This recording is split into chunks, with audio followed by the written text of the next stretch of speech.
শুভ মাতৃ দিবস। ঈশ্বরের কাছে প্রার্থনা করব সকলের মা যেন সুস্থ থাকে। আজ দিনটি হচ্ছে মাতৃদিবস। একদিনকে মাতৃদিবস বলে না, মায়ের দিন সবই দিন। তার আগে বলো, মায়ের হাতে পেটাই তোমরা কবার খেয়েছো? বাবার হাতে একবার হলে মায়ের হাতে বারবার, তাই তো? মারা বেশি মারে। মা যে এই শব্দটা প্রচুর প্রচুর পরিমাণে ভালোবাসা জড়িয়ে আছে।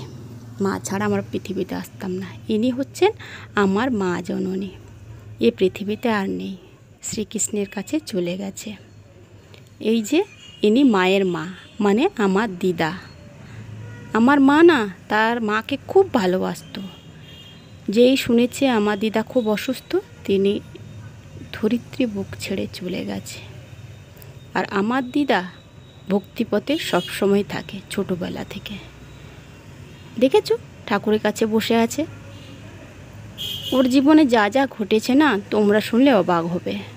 ওর দুটো মেয়ে ছিল, হারিয়েছে। দুটো জামাই ছিল, হারিয়েছে। ছোটোবেলা থেকে তার মাকে হারিয়েছে। পালিত মায়ের কাছে বড় হয়েছে। ইনি ভক্তিপথেই থাকেন, সর্বদা ঠাকুরকে নিয়েই থাকেন। স্বামীকেও হারিয়েছে, জানি দিন যত যাবে একজন একজন করে হারাবে। কিন্তু মনের জোর। দিদার বয়স কত জানো? 95 ইয়ার্স। ধন্যবাদ দিদা। এখনও আমার দিদা কুটনো কাটে, নিজের কাজ নিজে করে, পূজা পাঠ করে। আর আমরা গেলে আনন্দ সহকারে কি খাবো তা রান্নার ব্যবস্থা করতে বলে মামিদের। মায়ের অভাবটা পূরণ করে।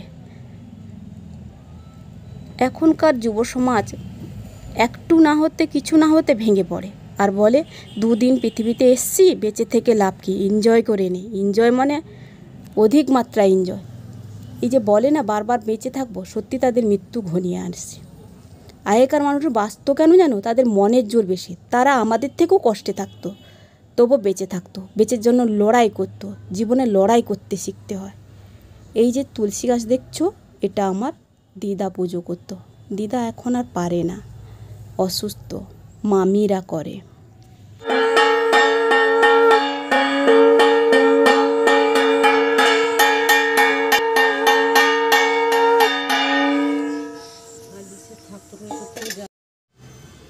গত সপ্তাহে দিদা অসুস্থ হয়ে পড়েছে।